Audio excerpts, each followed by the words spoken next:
shifted my life. Not shifted how the confidence stuff and how she talked to me in regards to that. But,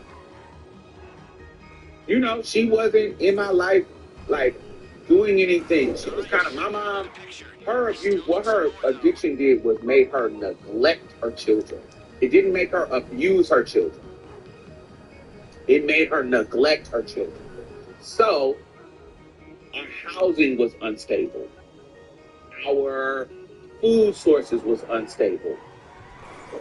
Now, that could be a form of abuse, but there's a difference between a physical, and my mother didn't cuss us out and call us and be mean to us, and her addiction didn't make her, it didn't show up in that way. Like, she wasn't beating us. It wasn't abuse in that physical abuse. It was neglect.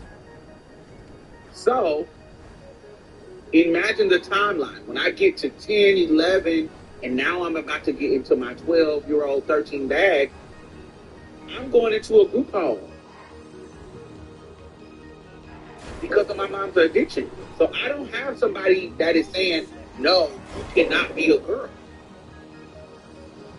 I don't have somebody saying, no, you cannot dress like that. I had a plan, and I said, oh, I'm gonna be a girl, and I'm gonna slowly do it. I'm gonna start getting my nails done. I'm gonna start growing my hair out. And so in junior high, I was making the decision to do that, and there was nobody to buck up against me because I was awarded a state. So so I had a good life with my mom, and then when I decide to transition, I don't have the structures normal people have to say, no, you can't do that. Is there some structures? Yes.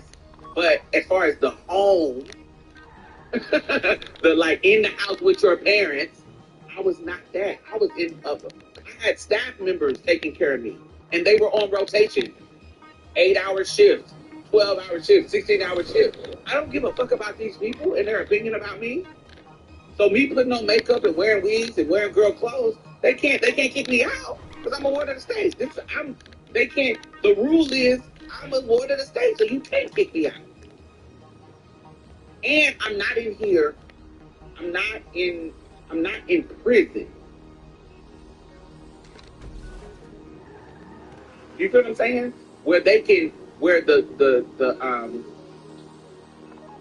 If I can control what you do. I'm in a group home. They were more about freedom. It was more about, you know, they might not like what you're doing, but they can't really stop you. There's no punishment. And I wasn't in there and I was a kid that wasn't in there for, like, behavioral issues. I was in there because my mom. So the people in the house, they felt like they were saving me. Do you see what I'm saying? There's a difference. Now, if I was a criminal, like if I was a little boy who was stealing and going to juvenile, and this was incarceration, they would have been trying to punish me because you did something wrong.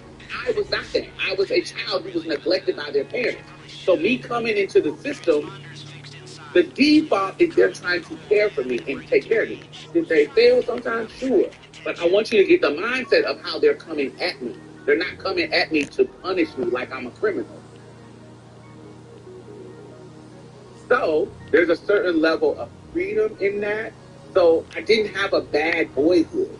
I don't have a sense of some harm and trauma around people harming me about my gender identity. That came from people at school, like students and some teachers. But even that, I didn't have to constantly deal with that. I only had to deal with that at school. So there wasn't this trauma around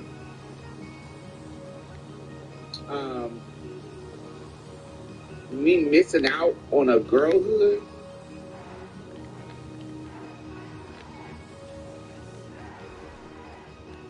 Because I got to do shit. I don't want to say it. I'm not comparing it like it's exactly the same. But what I wanted to do in regards to girl stuff, I got to do. Transponder should be back here. Because had cousins. I had girl cousins, and I could go over their house and do all the girl shit that I wanted. I You can. had, Give it to Lester's guy. she wasn't my real sister, but she was my stepdad's daughter. He had an older son and a younger daughter. A son that was older than me and a daughter that was younger than me, Shantae. And they would come over to the house and we would play house and I would be the girl. We would, and because we were all kids, they didn't have a problem with it. My cousin Tanny, like I got to do all the stuff that girls do in my brain. Like when I'm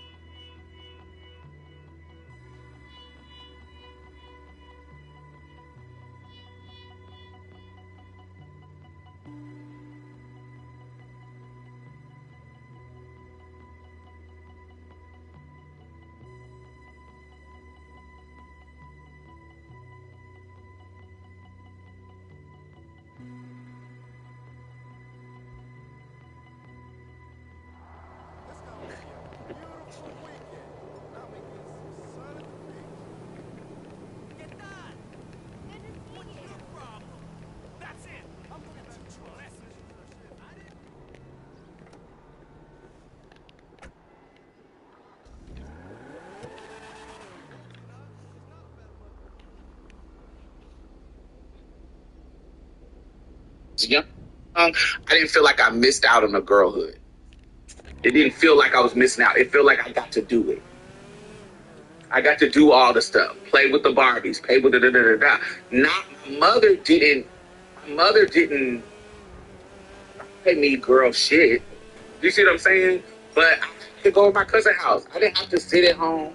And when I was younger, I enjoyed some of the boy stuff too. I didn't enjoy sports, but I enjoyed fishing, what they consider boy stuff. I enjoyed fishing. I enjoyed video games. I'm a millennial kid. So what the boys were doing, they weren't out playing football like maybe Gen X or boomers were. Millennial kids, we were playing video games. Hello. And I love video games. And so while I'm an older millennial, so yes, there was a time before the video games became popular that we was riding our bikes and playing in the lakes and doing all kind of stuff. Even though I love doing all of that, I wasn't missing out on stuff. There wasn't a conscious effort to say, no, you cannot do this girl stuff. I think because I was able to do that at somebody else's house, my mother wasn't in a position to say, no, this is for boys, this is for girls. I don't even think she would be that. But it wasn't necessarily that kind of stark forcing me. I was able to do what I wanted to do as a kid. And then as I became a teenager in a time when they're starting to be more strict and starting to teach you about becoming a man and becoming a da-da-da-da, the structure, that strict structure that would have been there was not there anymore. I was in a group home. So I don't have anything that I miss. What I missed, I don't know how to explain this, but what I missed was normalcy. Like, because of what I was, it colored everything. It colored everything. I couldn't just be a teenager. I was the transgender. I was a trans person that was in the school. I was. So nobody could treat me normally. I couldn't. I guess that would be the girlhood that I didn't get to experience. Just to be a regular girl in the high school, I couldn't be that. But it's impossible to be like that's. Why would I? It's kind of like being a black girl who wants to have the privileges that being a white girl gives you. Like if you're a black girl that goes to a predominantly white school, bitch, you can't be white. So why are you mourning that white girlhood? Yes, because you're young and immature, you might want to be treated, and you might want the dates, whatever comes along with your school. You might want that experience, but I'm not mourning that shit. I'm not sitting and dwelling and mourning that I didn't have a cis girlhood. That's gonna bring you nothing but trauma. I'm not dwelling in that. I didn't find any purpose in dwelling. Oh my God, I didn't have a cis girlhood. I don't feel like that gets me anything. Once I decided to become who I became, that's the goal. And my goal is to accomplish whatever I have become. They didn't feel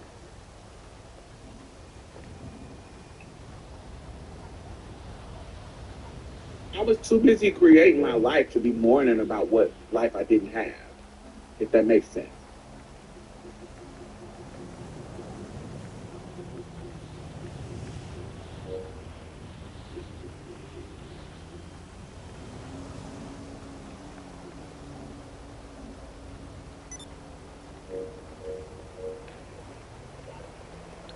But I'm like that about a lot of my problem stuff. About a severing when I break up, okay, I'm gonna cry about it and I'm gonna get all the tears out. But once it's done, bitch, what you dwelling on? What you still mad about it not working out for? Yes, when the severance when you sever it at first, yes, get your crying out, get your tears out, mourn it, but you can't be stuck in that or stuck in what if or stuck in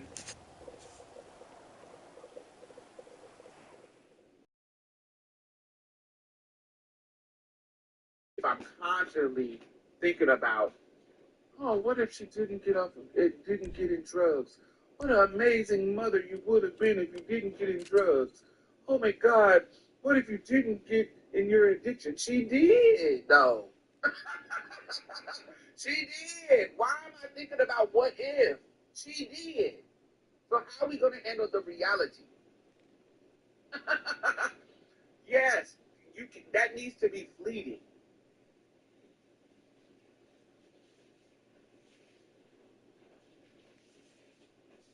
That needs. It, I think it's natural for me to say, "What if?" Especially when I'm trying to hold my mother accountable for the trauma, which when we're trying to work through our shit. I think it's natural for me to think about what if you didn't get on drugs, but I can't stay there. I can't stay in the what ifs, and I feel like that about a bunch of shit. Ooh, what if I was born cisgender? Okay, but you weren't. Oh, it might be different. No, it will be different. But you weren't. So why am I sitting and be stuck in thinking about that?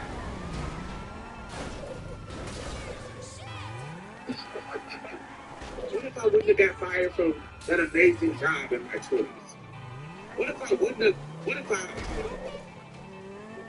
if I went to another school instead of Jackson State? But you didn't, bitch. Bitch. What if I wouldn't have left Indiana and stayed in Indiana? Not Indiana.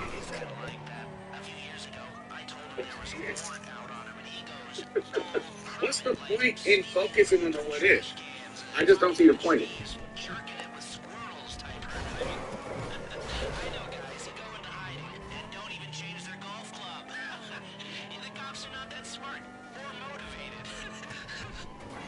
But yes, you say, so you had a sense of freedom.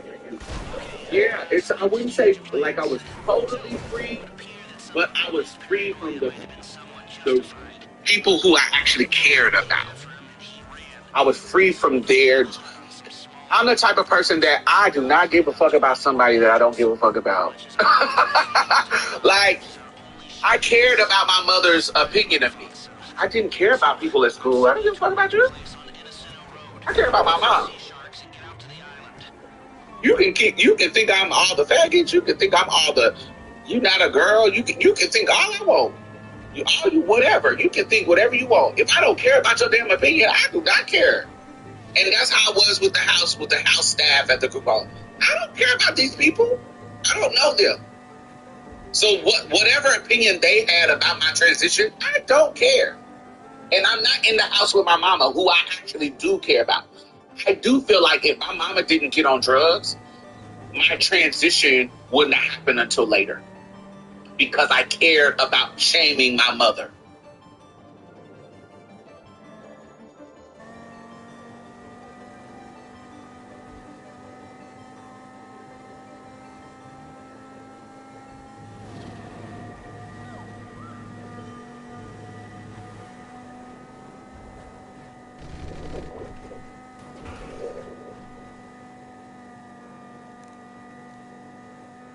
Because I would not have wanted to embarrass my mother being trans.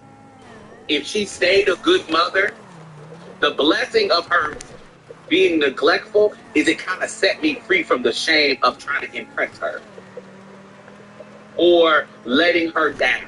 Because she was a single mother who was raising me right as a boy, I would have been pressured to be like, oh, I don't want the stereotype of, oh, my mama done raised his faggot. There would have been a pressure on me to be a good little boy, a good son. But my mother getting on drugs and breaking the perfect motherhood that she was creating, she broke that when she got on drugs. It released me from the pressure of wanting to be the perfect son.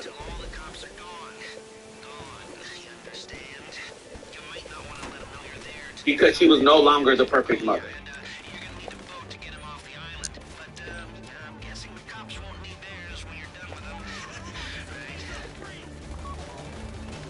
What do you mean by materially grounded? Did I?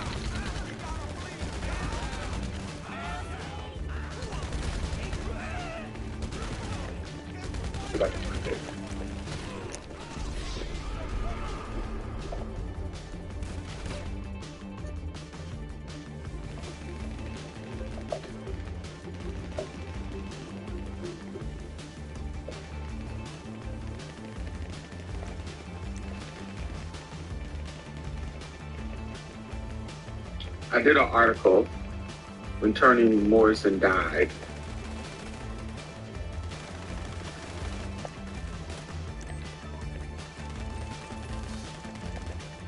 I'm about to put it in. It seemed like you also materially grounded, and my priorities was grounded. I don't know what you mean though. I don't know how grounded my priorities would have been as a 12-year-old. I don't think I did have my priorities grounded. I don't think I did. But when you say materially, I don't know. I don't know what you mean by materially. Because I'm told didn't have no materials. But in that article, I talk about how Toni Morrison's writing opened my mind up to seeing my mother more as a human. Because my mother has set it up because of how she was to me as a mother, how perfect she was in that first 10 years of life. Perfect to me. I don't know how other people saw her, but my first 10 years of life, how perfect she was. My mother was my safe place. Up when she did break it for me to be resentful of it. Not saying that it wasn't justified, because she was neglecting me. But it showed me her humanity. And me, it didn't happen overnight, but over time, I was able to see her as a human woman, like a woman, a human. Instead of seeing her as this romanticized idea of a mother, which is what she was selling.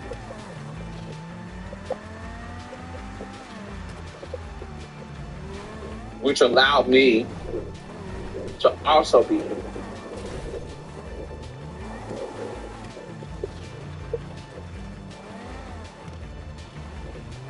have to be a perfect son.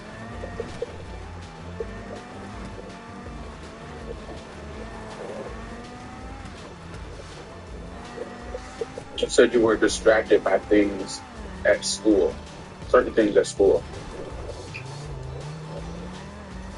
like the bullies and stuff. I think that's what I was talking about.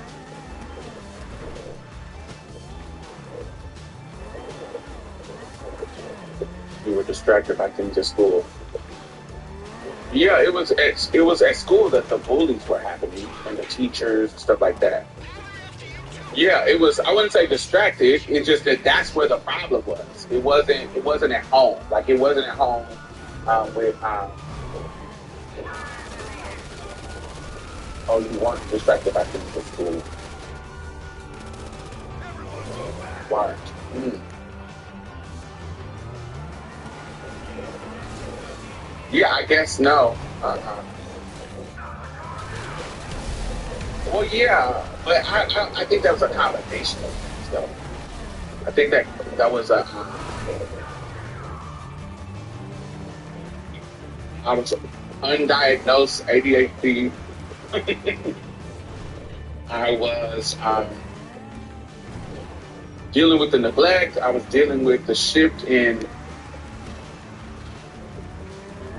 where I was staying. I was dealing with sexuality. It was just a lot going on. So it wasn't just. There was a lot of things that were distracting me at the time. School.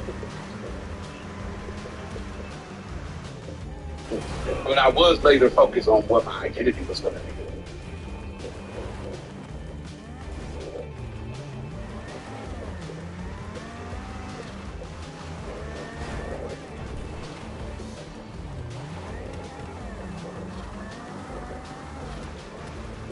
But yes, what else? But yes, and also I'm busy living my girlhood now. I've been a woman for so long. I turned 44 last Friday. Friday before last. That means I'm 30 years in this thing. That's like 30 years living my truth. I'm not thinking about. I'm not. I've been living my truth longer than I was living as a boy. So,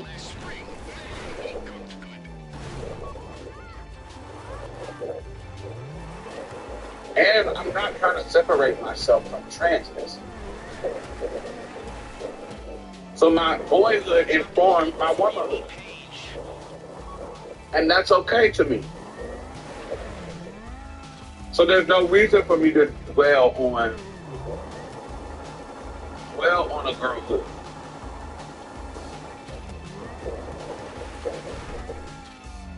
My boyhood gives me sympathy for gay men. My boyhood gives me sympathy for cisgender black men. My boyhood gives me sympathy because I experienced a boyhood. And it gives me information that other women don't have because I lived it. And I value that lived experience.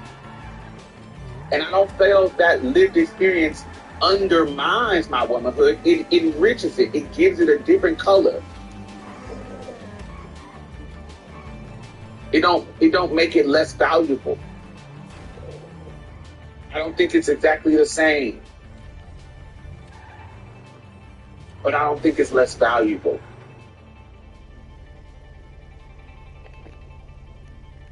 I think it could be a learning moment. I think it's something that I can contribute.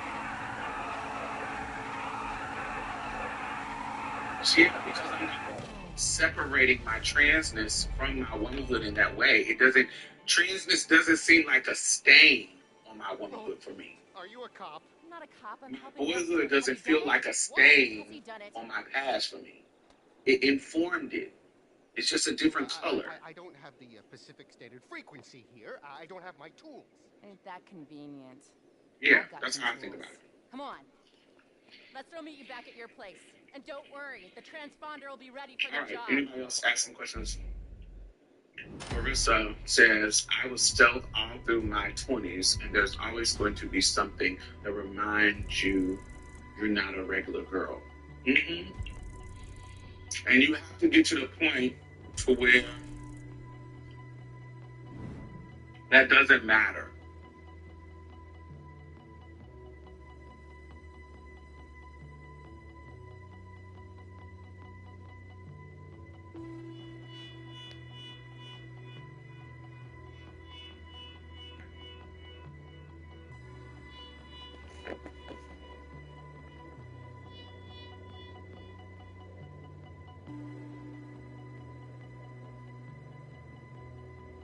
It always takes forever and a day loading.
Okay, here we go. Transponders on one of 4 post-up vans making runs around the city. Work in pairs, driver and navigator photographer. And use the Trackify app on your phone to find the vans.